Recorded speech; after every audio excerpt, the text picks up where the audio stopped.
السلام علیکم دوستو، اس ویڈیو میں آپ کو بتاؤں گی کہ قبر کی پہلی رات کا منظر کیسا ہوگا۔ یہ ایک ایسا سوال ہے جس کی تلاش میں ہر دوسرا شخص نظر آتا ہے۔ آج ہم اس سوال کا جواب آپ کے لیے اسلامی نقطہ نظر سے لے کر حاضر ہوئے ہیں۔ اس کے علاوہ آپ کو یہ بھی بتائیں گے کہ آخر قبر انسان کو کیسے پکارتی ہے، کیا یہ پکار انسان کو سنائی دیتی ہے؟ ان سب سوالوں کے جواب جاننے کے لیے اس ویڈیو کو آخر تک ضرور دیکھیں۔ اس چینل کو سبسکرائب کرنا اور ویڈیو کو لائک کرنا مت بھولیے گا۔ چلتے ہیں اپنی ویڈیو کی طرف۔ قبر کی پکار۔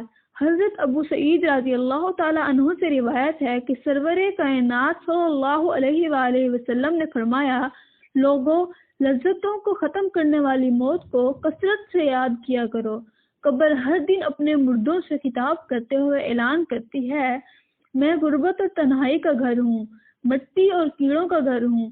جب مومن کو دفن کیا جاتا ہے تو قبر اسے مرحبا کہتے ہوئے خوشخبری سناتی ہے کہ میری پشت پر چلنے والوں، میں تو بڑا محبوب تھا، آج میں تیری ہو گئی اور تو میری طرف آ گیا، تو اب میرے احسان کو دیکھ لے گا۔ یہ کہہ کر قبر تحت نگاہ کو شادہ ہو جاتی ہے اور جنت کا دروازہ اس کے لیے کھول دیا جاتا ہے، جہاں سے اس کو جنت کی تازہ ہوا آتی ہے۔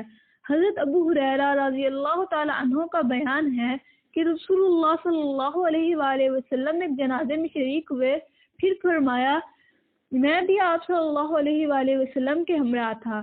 آپ صلی اللہ علیہ وآلہ وسلم ایک قبر کے پاس بیٹھ گئے اور فرمایا، یہ قبر ہر دن بآواز بلند کہتی ہے، اے آدم کی اولاد، تو کیوں مجھے بھول گیا؟ کیا تجھے یہ معلوم نہیں کہ میں تنہائی کا گھر، غربت کا گھر، وحشت کا گھر، کیڑے مکوڑوں کا گھر ہوں؟ میں بہت تنگ گھر ہوں، مگر اللہ جس کے لیے کشادگی کا حکم فرمائے گا اس کے لیے کشادہ ہو جاؤں گی۔ اس کے بعد آپ صلی اللہ علیہ وآلہ وسلم نے فرمایا، اے قبر، تو یا تو جنت کا چمن ہے یا پھر آگ کا ایک تنور۔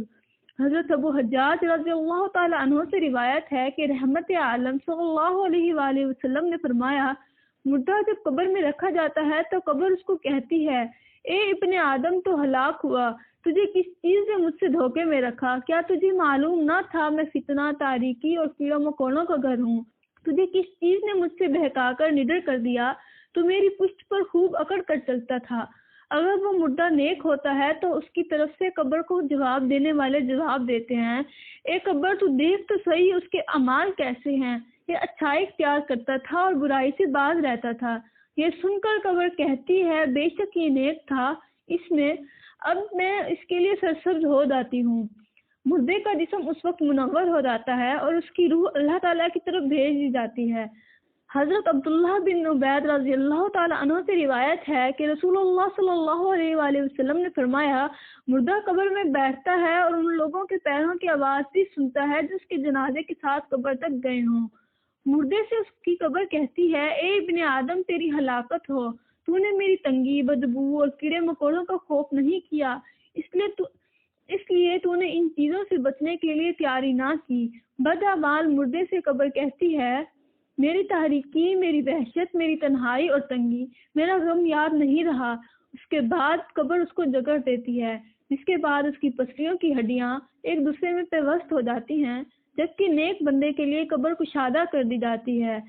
اس کی دائیں ایک کھڑکی کھول دی جاتی ہے جہاں سے اس کو جنت کی ہوا آتی ہے۔ اللہ پاک ہم سب کو قبر کے عذاب سے بچائے اور ہم کو نیک اعمال کرنے کی توفیق عطا فرمائے، آمین یا رب العالمین۔